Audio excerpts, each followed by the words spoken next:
Hello दोस्तों, नमस्कार। Study with Vinod academy में आपका स्वागत है। साथियों, आज हम आपको पढ़ाएंगे कक्षा 10 गणित में पहला अध्याय वास्तविक संख्याएं प्रश्नावली 1.1। तो साथियों, हम चलते हैं अपने प्रश्न पर। हमारा प्रश्न है, निम्नलिखित संख्याओं को अभाज्य गुणनखंडों के गुणनफल के रूप में व्यक्त कीजिए। तो साथियों, इसमें 5 खंड दिए गए हैं। तो सबसे पहले हम पहला खंड हल करेंगे। लिखेंगे हल। पहला खंड है 140। 140 को अभाज्य गुणनखंड के गुणनफल के रूप में व्यक्त करना है। तो सबसे पहले इसका साथियों में एलसीएम लेना पड़ेगा, अर्थात लासा निकालना पड़ेगा। तो सबसे पहले साथियों सबसे छोटी संख्या 2 से भाग करेंगे, नहीं कटेगा तो 3 से, फिर 2 से करते हैं साथियों। 2 से भाग करेंगे 140 में, तो हो जाएगा साथियों 70। 2 7 14 और 0 कैसे उतर जाएगा 0, तो 70 दूना 140। फिर 2 से भाग करेंगे साथियों, तो 2 3 6 और 2 पंचे 10। फिर साथियों 5 से भाग करेंगे, क्योंकि 3 से कटेगा नहीं, तो 5 से भाग करेंगे, 5 7 35। फिर 7 से भाग करेंगे साथियों, 7 एकम 7। जब भी हम एलसीएम निकालेंगे यहाँ पर लास्ट में 1 आना चाहिए। जब 1 आ जाएगा तब साथियों हम उसी पर रुक जाते हैं। अभाज्य गुणनखंड के रूप में व्यक्त करना है, तो लिखेंगे 140 बराबर 2 गुणे 2 गुणे 5 गुणे 7। 140 बराबर साथियों हमें कोई भी संख्या दोबारा नहीं लिखनी है, जितनी बार रहेगा उसकी घात लगा देंगे। 2 साथियों इसमें 2 बार आया है, तो 2 की घात 2 हो जाएगा। और 5 की घात साथियों 5 एक बार है, 1 लिखा नहीं जाता है, तो सिर्फ लिखेंगे 5। और गुणे 7 एक बार है, तो गुणे 7। तो पहला आंसर साथियों आ गया है 140 का अभाज्य गुणनखंड रूप हो गया कंप्लीट। ये हमारा 140 का आंसर होगा। तो दूसरा खंड देखते हैं साथियों। दूसरा खंड दिया है 156 को अभाज्य गुणनखंड के गुणनफल के रूप में व्यक्त करना है। तो 156 का लासा निकालेंगे साथियों। 2 से भाग करेंगे, तो 2 7 14 और 2 8 16।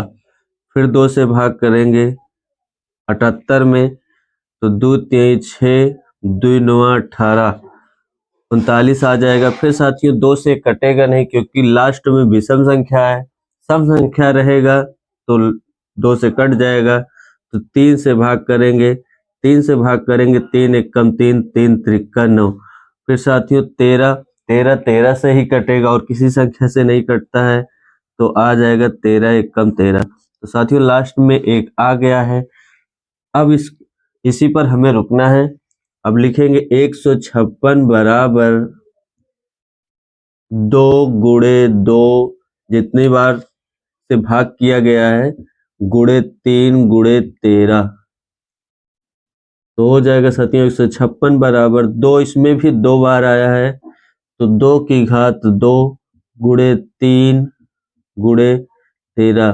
साथियों 3 एक ही बार है, तो घात हम 1 लिखेंगे नहीं, गुणे 3 गुणे 13। तो ये साथियों 156 के अभाज्य गुणनफल खंड का गुणनफल रूप है।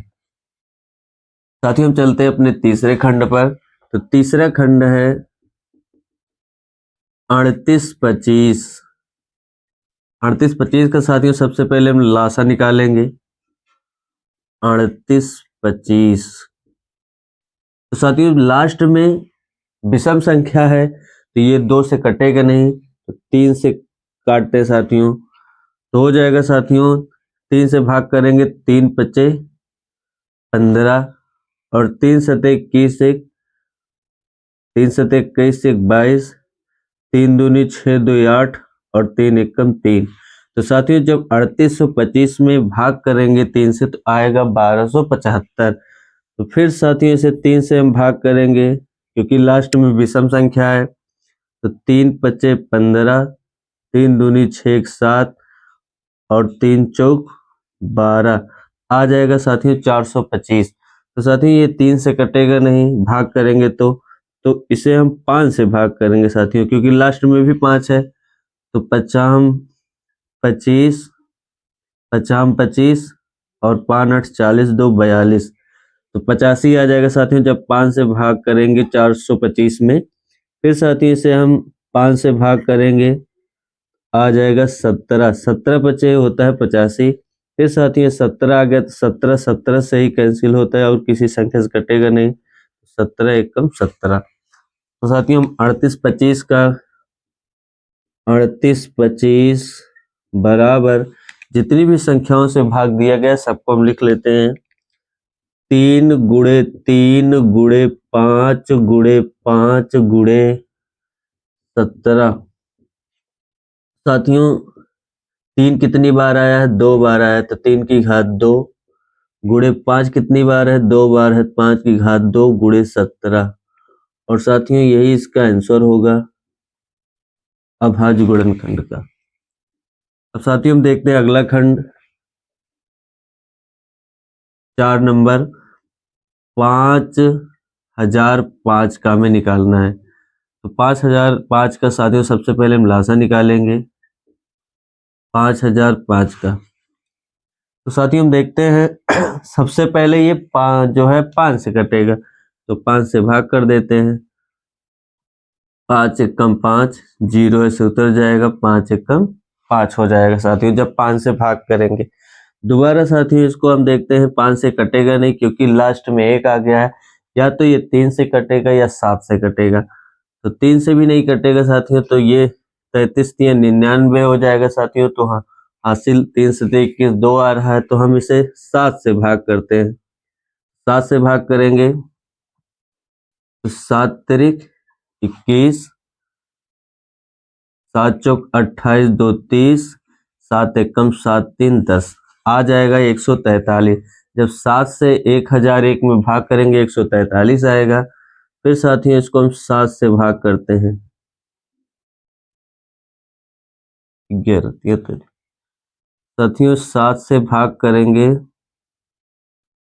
नहीं कटेगा साथियों, फिर इसे हम 11 से भाग करते हैं साथियों। 11 से भाग करेंगे 11 3 33, 11 एकम 11, 3 14, 13 आ जाएगा साथियों। फिर 13 से 13 से ही कटेगा, भाग करेंगे तो 13 एकम 13 हो जाएगा। और साथियों इसको हम अभाज्य गुणनखंड के गुणनफल के रूप में व्यक्त करते हैं।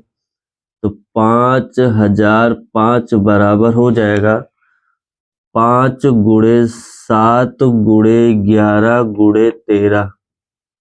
तो साथियों कोई भी संख्या इसमें दोबारा नहीं आई है, रिपीट नहीं हुई है, तो यही इसका साथियों अभाज्य गुणनखंड का गुणनफल रूप होगा। साथियों हमारा अगला खंड है 74 29, जो हमारा 5वां खंड है 74 29।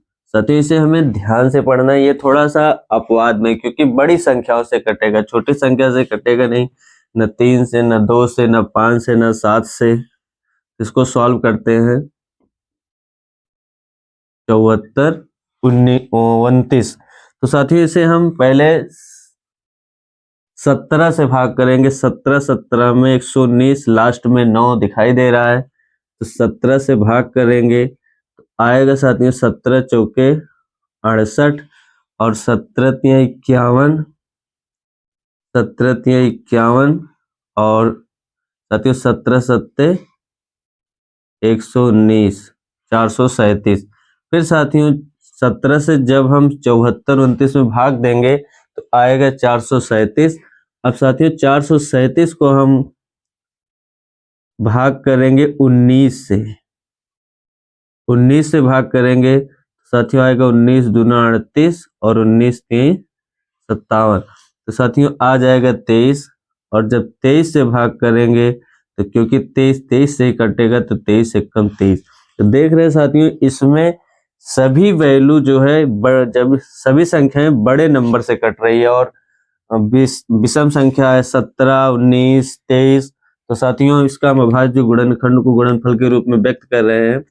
74 29 बराबर 17 गुणे 19 गुणे 23। साथियों देख रहे हैं इसमें कोई संख्या रिपीट नहीं हुई, दोबारा नहीं आई है, अर्थात यही हमारा आंसर हो जाएगा। साथियों पहले प्रश्न का 5वां खंड पूरा हुआ।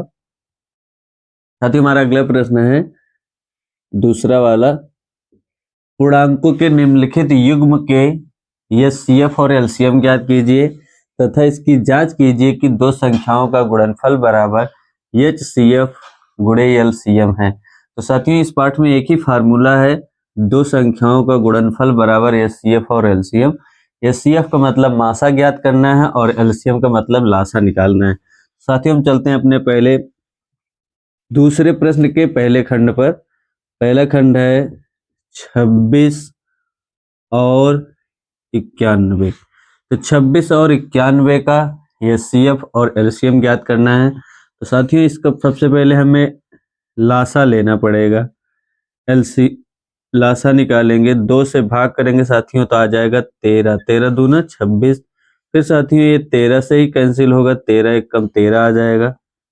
और इसी प्रकार से हम 91 का हम लासा निकालेंगे। तो साथियों सबसे पहले हम इसे भाग करेंगे तो 7 से कटेगा, क्योंकि 13 सत्ते 91 होता है। और फिर 13 से भाग करेंगे, 13 एक कम 13। तो साथियों दोनों का हम अभाज्य गुणनखंड के गुणनफल के रूप में पहले व्यक्त कर लेंगे। 26 बराबर हो जाएगा 2 गुणे 13। और साथियों 91 का लिखेंगे तो 91 बराबर हो जाएगा 7 गुणे 13। तो साथियों हमें देखना है दोनों अभाज्य गुणनखंड के जो गुणनफल के रूप में व्यक्त है उसमें देखना है जो गुणनखंड आया है दोनों में कॉमन कौन सी गिनती है। जो दोनों में रहेगी वही हमारा एचसीएफ होगा।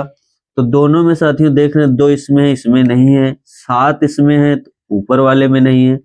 और 13 देख रहे हैं साथियों दोनों में है, 13 नंबर जो है ये दोनों में आ रहा है। तो 26 और 91 का जो एचसीएफ हो जाएगा साथियों वो हो जाएगा 13।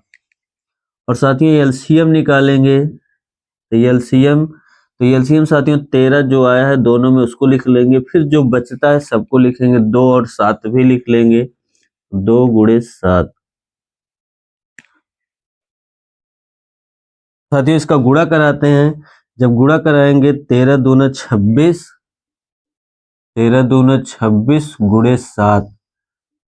तो 7 का गुणा कराएंगे, 7 छंग 42, तो 7 दूनी 14, 14 4 18, 182 आ जाएगा साथियों।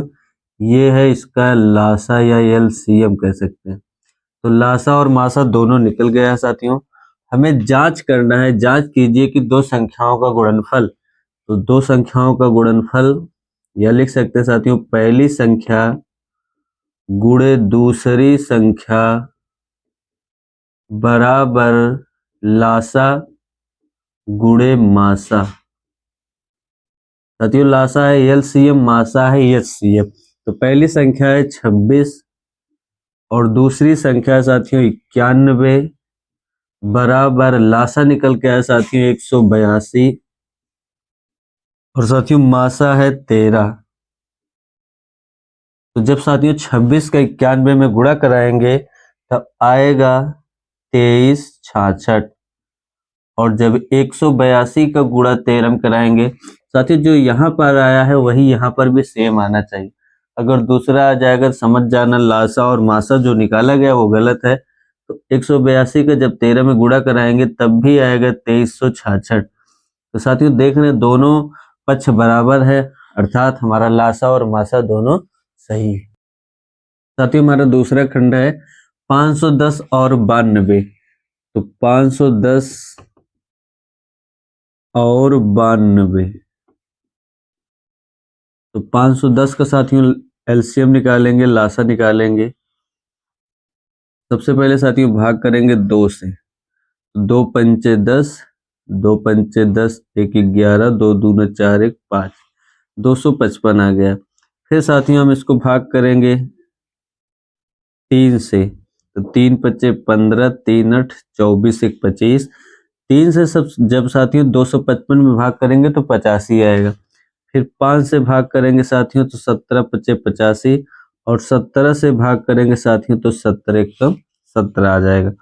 और इसी प्रकार साथियों 92 का लासा निकालेंगे। तो 2 से भाग करेंगे साथियों तो 2 छंग 12, 2 चौक 8, 46 दूना 92, फिर साथियों 2 से भाग करेंगे 23 दूना 46 होता है। फिर साथियों 23 जब आ जाएगा तो ये 23 से ही कटता है और किसी संख्या से नहीं कटता है, तो 23 एक्का 23।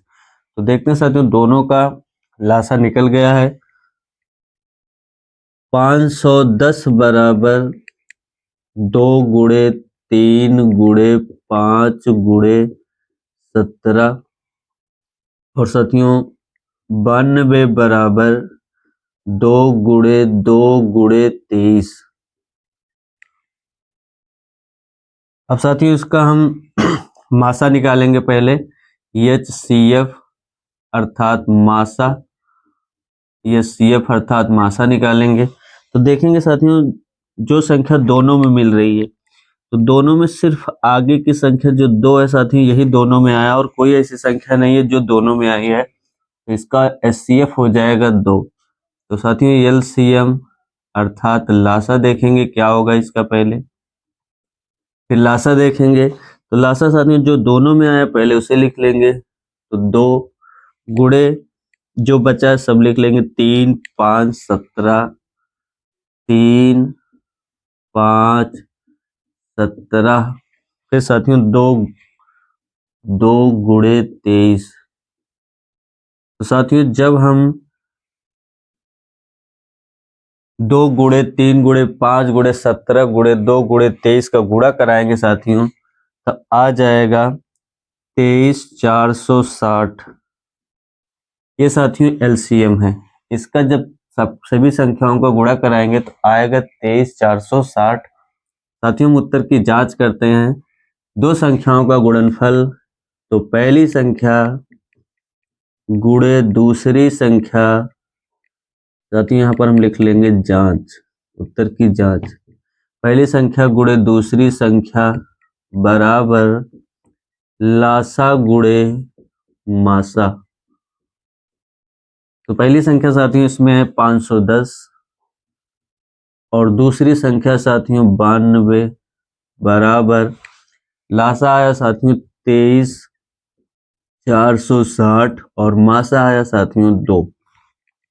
510 का गुणा जब साथियों 92 में कराएंगे तब आएगा 46,920 और साथियों जब 23,462 का गुणा 2 से कराएंगे, 2 का गुणा कराएंगे 0, 2 छंग 12, 2 चौका 8 1 9, 2 3 6, 2 दूना 4। तो साथियों इस प्रकार हम देखते हैं 46,920 बराबर 46,920 आया है, अर्थात जो हमारा उत्तर आया है लासा मासा वो दोनों सही है। साथियों हमारा तीसरा खंड है 336 और 54। दोनों का हम LCM निकालेंगे, लासा निकालेंगे पहले। 336 का निकालेंगे साथियों, 2 से भाग करेंगे तो 2 8 16, 2 छंग 12 1 13, 2 एकम 2 1 3 आ जाएगा साथियों। जब 336 में 2 से भाग करेंगे 168, फिर 2 से भाग करेंगे साथियों तब आएगा 2 चौक 8, 2 8 16 84, फिर 2 से भाग करेंगे साथियों तो आ जाएगा 2 चौक 8, 2 दूना 4 42 दूना 84, फिर साथियों 2 से भाग करेंगे तब आ जाएगा 2 दूना 4, 2 एकम 2 21 दूना 42, फिर साथियों 3 से भाग करेंगे तो 3 सते 21 और साथियों लास्ट में 7 से भाग करेंगे तो आ जाएगा 7 एकम 7।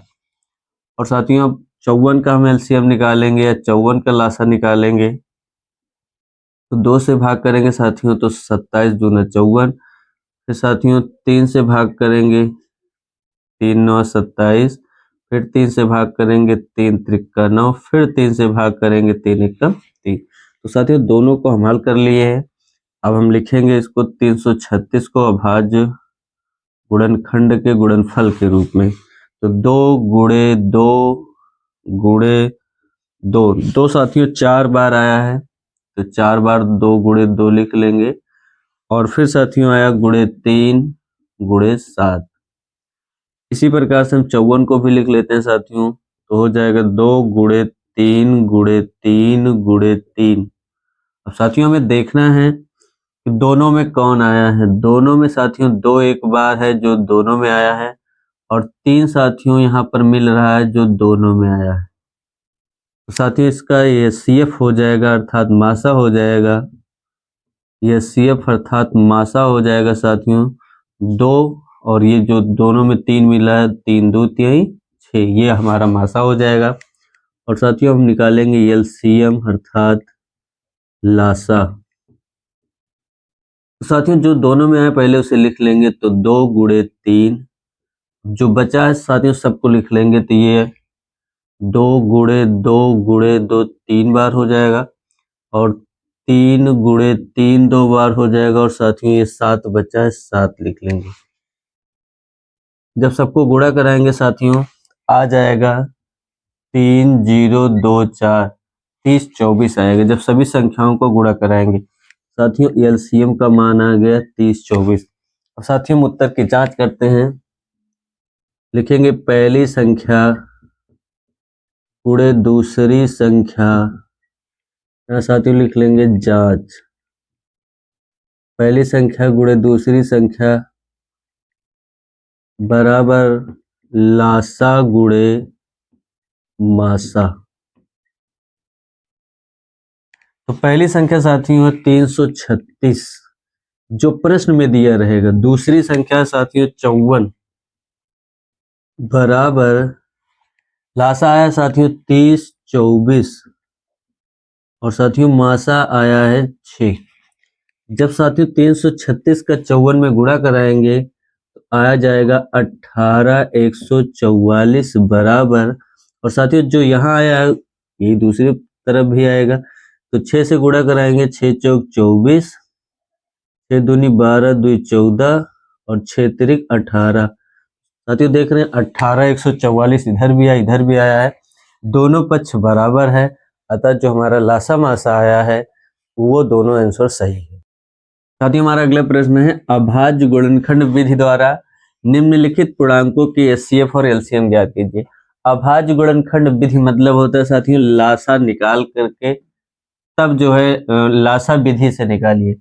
तो साथियों पहले खंड पे आते हैं, 12 15 और 21 दिया है, तो इसमें 3 पद दिए साथियों, सबसे पहले तीनों का हमें लासा निकालना होगा। तो 12 का लासा निकालेंगे साथियों, तो 2 से भाग करेंगे 2 छंग 12, फिर 2 से भाग करेंगे 2 तिहाई 6, फिर 3 से भाग करेंगे 3 एकम 3, और साथियों इसी प्रकार हम 15 का निकालेंगे, तो साथियों 2 से कटेगा नहीं, 3 से भाग करेंगे, 3 पचे 15 और 5 एकम 5। इसी प्रकार साथियों हम अगला हल करेंगे, 21 है, 21 का भाग करेंगे साथियों, 3 से पहले भाग होगा, 3 सते 21 और 7 एकम 7। साथियों हम तीनों पदों को हल कर लिए हैं, तो 12 को लिखेंगे हम 2 गुणे 3, और 15 का हो जाएगा साथियों 3 गुणे 5, और साथियों 21 का हो जाएगा 3 गुणे 7। तो साथियों हम देख रहे हैं तीनों में एक ही पद ऐसा है जो तीनों में आया है, और वो है 3। साथियों यहाँ से HCF तीनों का बन जाएगा, HCF हो जाएगा 3, और LCM निकालेंगे साथियों, LCM तो जो तीनों में आया पहले 3 लिख लेंगे, फिर 2 जो बचा है सब लिख लेंगे, 2 गुणे 2 गुणे 5 गुणे 7। तो साथियों हम इसका गुणा कराएंगे, तो 3 दूनी 6, 6 दूनी 12, 12 पंचे 60, और 60 का साथियों 7 से गुणा कराएंगे आएगा 420, यहाँ पर लिख देते हैं 420, और साथियों इस प्रकार इसका लासा 420 आया है और मासा आया है साथियों 3।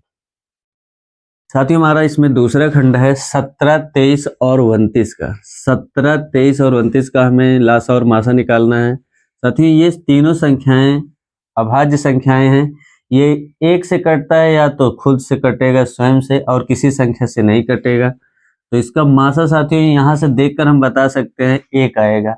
अभाज्य संख्याओं का जो मासा होता है वो सदैव 1 होता है। तो साथियों हम इसे सॉल्व करते हैं।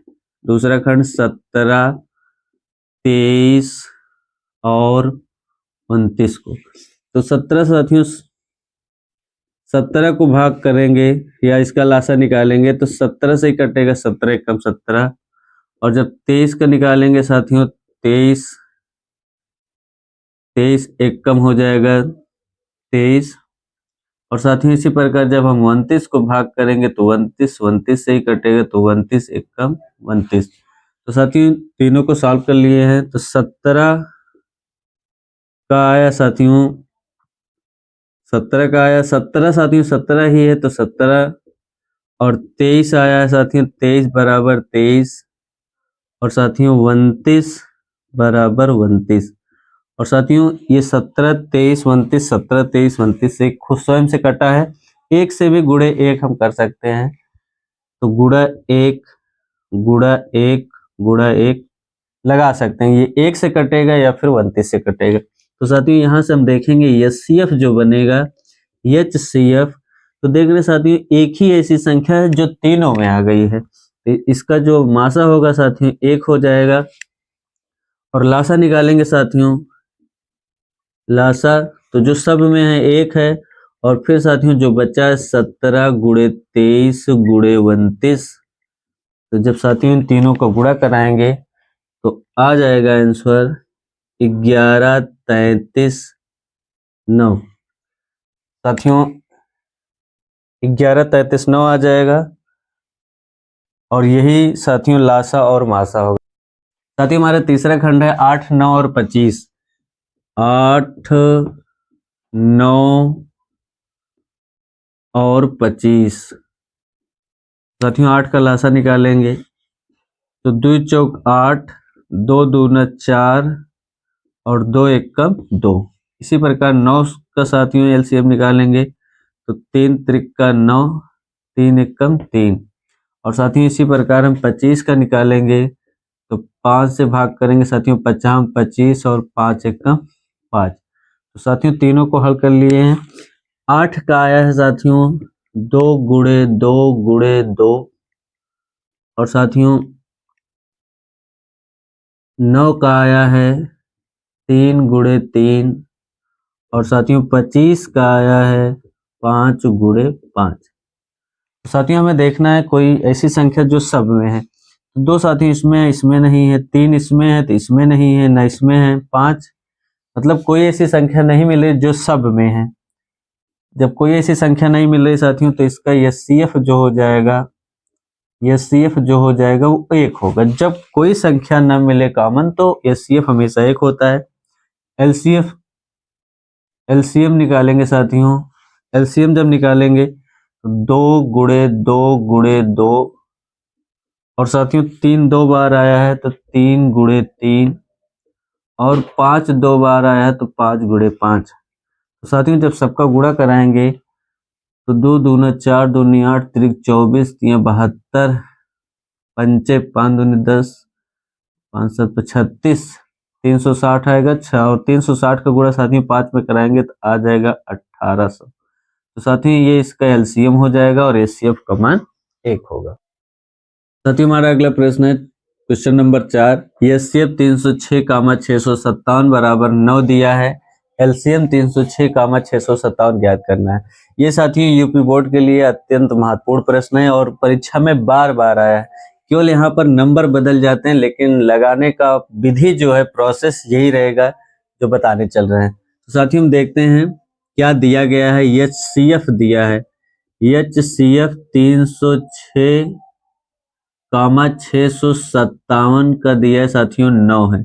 और हमसे पूछा जा रहा है एलसीएम बताइए 306, 657 का हमें लासा निकालना है। तो साथियों इसमें फार्मूला लगाएंगे, सबसे पहले सूत्र लगाएंगे। पहली संख्या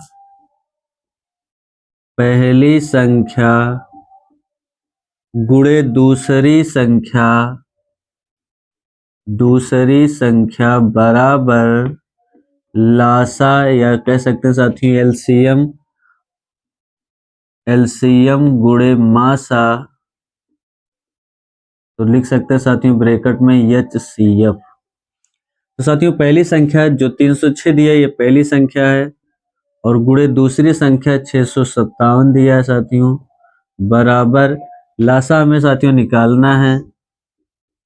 लासा अर्थात एलसीएम हमें ज्ञात करना है गुणे मासा। तो मासा का मान साथियों क्वेश्चन में पहले से दिया है 9 है, तो साथियों 9 से गुणा है दूसरी तरफ आएगा तो भाग हो जाएगा। तो 306 गुणे 657 बटे में 9 बराबर लासा और ब्रैकेट में साथियों एलसीएम।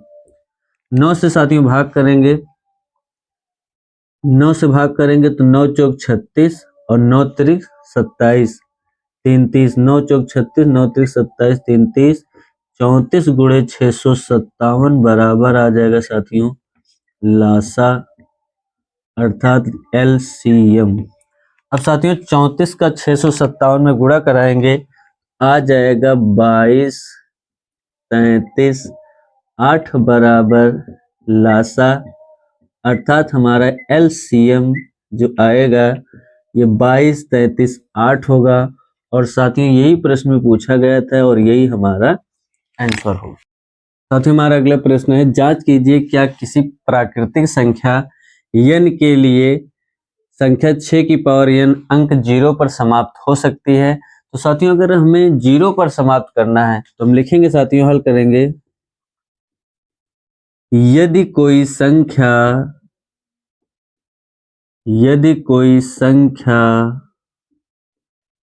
0 पर समाप्त होती है, 0 पर समाप्त होती है, तो साथियों समाप्त होती है तो वह 10 से विभाजित होगी, 10 से विभाजित होगी। अर्थात साथियों अगर कोई संख्या 0 पर समाप्त हो रही तो वह 10 से कट जाएगी भाग देने पर। अर्थात हम कह सकते हैं साथियों यह संख्या या वह संख्या, यह संख्या 2 और 5 से विभाजित होगी, 2 और 5 से विभाजित होगी। साथियों चूंकि 10 बराबर होता है 2 गुणे 5, तो 2 पंचे 10, इसलिए अगर 10 से कट रहा है तो 2 और 5 से कटेगा। तो साथियों हमें देखना है 6 की पावर n, तो 6 की पावर n देखना है, तो 6 की पावर n को हम लिख सकते हैं साथियों 2 गुणे 3, 2 3 6 की पावर n, या लिख सकते हैं 2 की पावर n गुणे 3 की पावर n। तो साथियों हम देख रहे हैं 2 तो हमें मिल गया है लेकिन 5 नहीं मिल रहा है, 5 के स्थान पर यहाँ 3 आया है। अर्थात हम लिख सकते हैं, अर्थात 2 की पावर n, साथियों यहाँ पर लिख लेंगे अर्थात 6 की पावर n के गुणनखंड में, 6 की पावर n के गुणनखंड में 2 की पावर n और या गुणे 3 की पावर n प्राप्त हुआ है,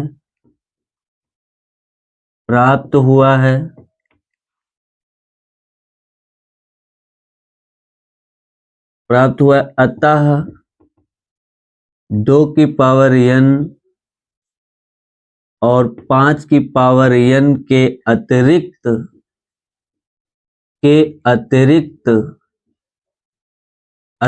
गुणनखंड,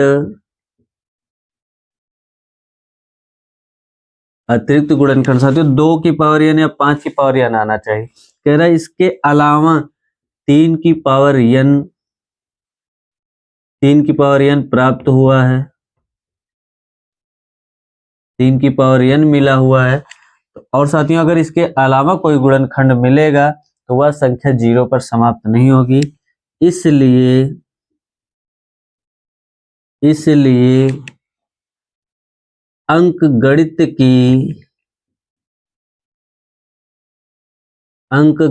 की आधारभूत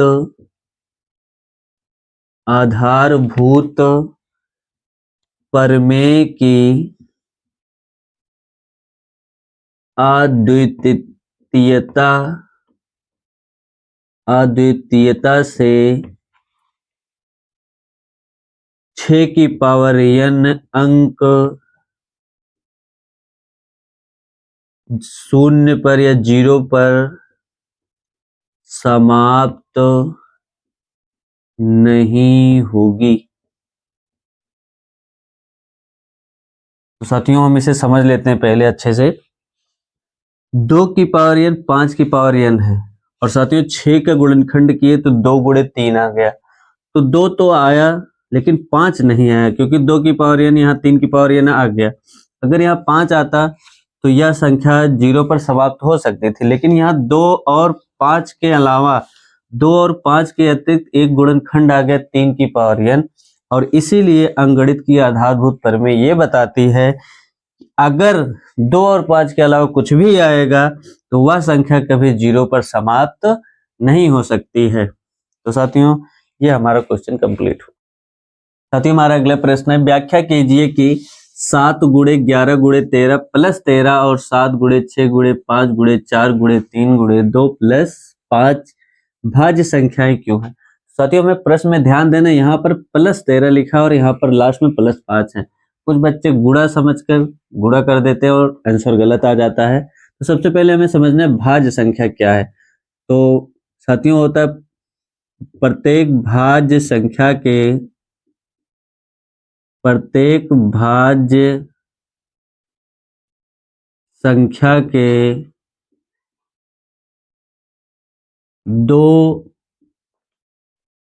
दो से अधिक गुणनखंड होते हैं। अधिक गुणनखंड होते हैं, 2 से अधिक गुणनखंड होते हैं साथियों। तो हम सॉल्व करते हैं। पहला जो दिया सिद्ध करना है, तो 7 गुणे 11 गुणे 13 प्लस 13। तो साथियों इसी को हमें हल करना है। तो इसमें हम 13 देख रहे हैं, यहाँ पर गुणे प्लस से पहले भी प्लस के बाद भी है, तो 13 कॉमन कर लेंगे, आ जाएगा साथियों 7 गुणे 11 और 13 साथियों बाहर चला गया तो यहाँ बचेगा 1 प्लस ये भी बाहर 13 गया साथियों, तो यहाँ पर भी 1 बचेगा, हो जाएगा 13 गुणे 7 का गुणा 11 में कराएंगे साथियों, तो आ जाएगा 7 गुणे 11 सत्ते 77 और 77 एकम 77 प्लस 1, और साथियों जब हम 77 में 1 जोड़ लेंगे तो आ जाएगा 78। तो साथियों यहाँ देख रहे हैं 13 गुणे 78 गुणे 1 हम कर सकते हैं साथियों। तो हम यहाँ लिख सकते हैं अतः इस संख्या के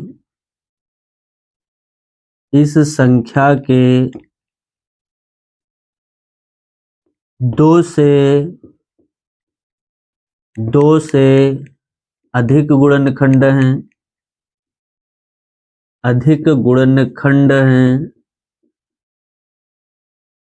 2 से अधिक गुणनखंड हैं, इसलिए यह संख्या भाज्य संख्या है। साथियों ये पहला वाला सवाल हमारा लग गया। हम सवाल इसमें जो दूसरा दिया है सिद्ध करना उसको हल करते हैं।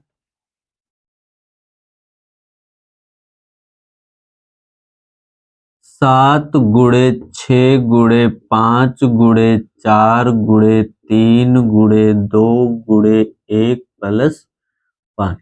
साथियों हम देख रहे हैं प्लस से पहले भी हमें कहीं 5 मिला और प्लस के बाद भी मिला है, इसमें 5 कॉमन हो जाएगा तो आ जाएगा 7 गुणे 6 गुणे 5 बाहर चला गया साथियों, यहाँ पर 1 आ जाएगा, गुणे 4 गुणे 3 गुणे 2 गुणे 1 प्लस 5 भी बाहर गया साथियों, तो यहाँ पर भी 1 आ जाएगा, तो आ जाएगा साथियों 5 गुणे, अब साथियों सबका हम गुणा कराएंगे 7 6 1 4 3 2 1 का, तो जब साथियों सबका गुणा कराएंगे तो आएगा 1008 और प्लस 1 है साथियों, तो 5 गुणे जब जोड़ेंगे तो आ जाएगा 1009 और गुणे 1। तो साथियों हम यहाँ पर भी देख रहे हैं इस संख्या के, लिखेंगे साथियों, अतः इस संख्या के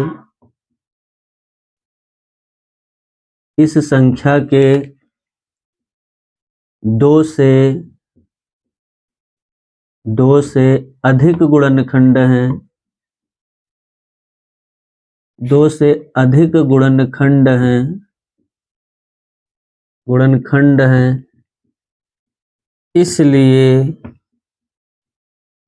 यह संख्या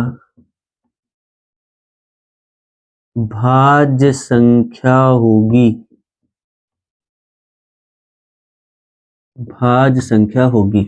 इस प्रकार साथियों इसमें दोनों क्वेश्चन सिद्ध हुए। साथियों हमारा अगला प्रश्न है क्वेश्चन नंबर 7। किसी खेल के मैदान के चारों ओर एक वृत्ताकार पथ है। इस मैदान का एक चक्कर लगाने में सोनिया को 18 मिनट लगते हैं, जबकि इसी मैदान का एक चक्कर लगाने में रवि को 12 मिनट लगते हैं।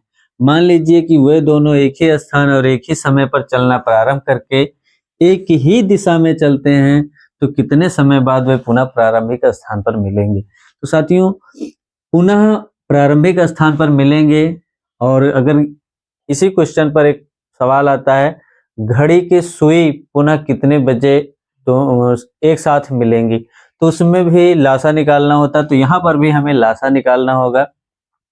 तो देखेंगे साथियों सोनिया को 18 मिनट लगते हैं, सोनिया को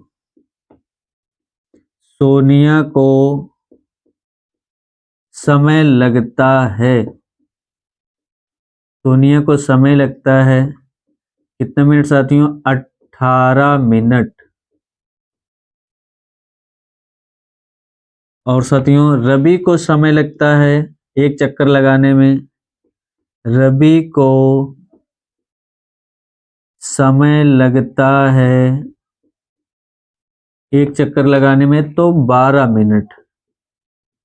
साथियों रवि को 12 मिनट लग रहा है और सोनिया को 18 मिनट लग रहा है, और पुनः प्रारंभिक स्थान पर मिलेंगे। तो साथियों हमें एलसीएम निकालना है, तो हमें 18 का लासा निकालना है। तो 2 9 18, 3 3 9 और 3 1 3। और इसी प्रकार साथियों 12 का निकालेंगे लासा, तो 2 6 12, 2 3 6, 3 1 3। तो साथियों देख रहे हैं 18 का गुणनखंड आया है 2 गुणे 3 गुणे 3, और 12 का आया है 2 गुणे 2 गुणे 3। तो सबसे पहले जो दोनों में होता है साथियों उसे हम लिख लेते हैं। 2 है हमें दोनों में मिल रहा है और 3 भी हमें दोनों में मिल रहा है। तो साथियों एलसीएम हो जाएगा, अर्थात लासा हो जाएगा 2 गुणे 3। और साथियों जो बचा उसे लिख लेंगे, तो गुणे 2 गुणे 3, तो 2 3 6 दूनी 12 3 36। एलसीएम बराबर आ जाएगा साथियों 36 मिनट। यही साथियों आंसर होगा, अर्थात सोनिया और रवि पुनः जो है प्रारंभिक स्थान पर 36 मिनट बाद मिलेंगे। तो साथियों वीडियो आपके समझ में आई हो तो ज़्यादा से ज़्यादा अपने दोस्तों को शेयर कीजिए, सब्सक्राइब कीजिए और लाइक कीजिए।